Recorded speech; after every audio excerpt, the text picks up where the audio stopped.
And joining us now, we've been talking about problems on earth. We're going to talk about heaven and earth on this broadcast. And the Archbishop of Washington, Cardinal Donald Wuerl, is with us this morning. Your Eminence, thank you so much. I know this is a work day for you. We appreciate you finding the time to talk about it with us. What happens now? The Pope, first time in what, 600 years that a Pope has resigned.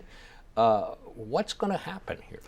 Well, as we know, the next step will be the conclave. Mm-hmm. Now, we even have a little bit of hesitancy on when exactly that will start, because the regulations all called for and anticipated a conclave with the death of a pope. Mm-hmm. So what we have here is the retirement of a pope. So we have to probably move up the conclave, since there won't be that period of mourning. So this will be mid-March when... I expect maybe even a little bit earlier into March, because we have to start actually gathering on the 1st of March. What happens when all of you get together over there? Is this, I do not mean this to be any way disrespectful toward religion, but is it like a political convention, or do you have people getting together, feeling each other out? Because one of you is going to be elected to this job. What's it like inside one of those conclaves? Well, before the conclave actually starts, there are a number of days when all the cardinals come together, so that we can actually talk among ourselves, begin to get a better sense of one another. There are going to be 117 of us there with the right to vote.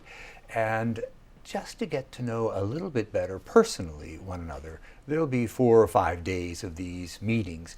But will you in any way, could you be the nominee? No, that enters into the world of fantasy. But when we get back into the real world, I think what will happen is a number of cardinals will begin to surface in the conversation among all of us as particularly appealing candidates. It's not like a political process, though. There aren't nominations, and you don't have people saying, I vote for, and my favorite son is.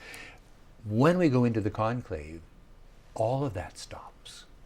It's silence inside the conclave, and the real focus is on the power of the Holy Spirit. I'm looking to this as sort of a very, very super retreat.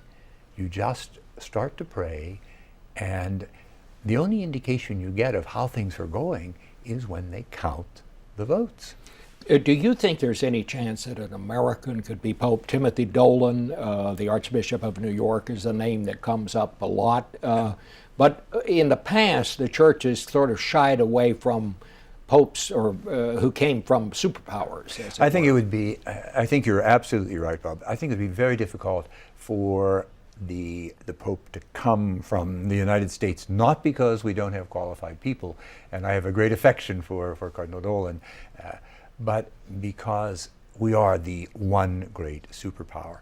However, there's another Roman saying, never put limits on divine providence.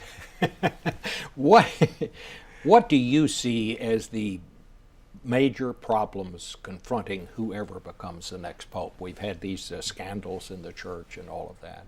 I think the real challenge that the church faces today, and that the next pope will have to lead us in addressing, is the overwhelming influence of secularism that's really drowning out the voice of religion, the voice of faith.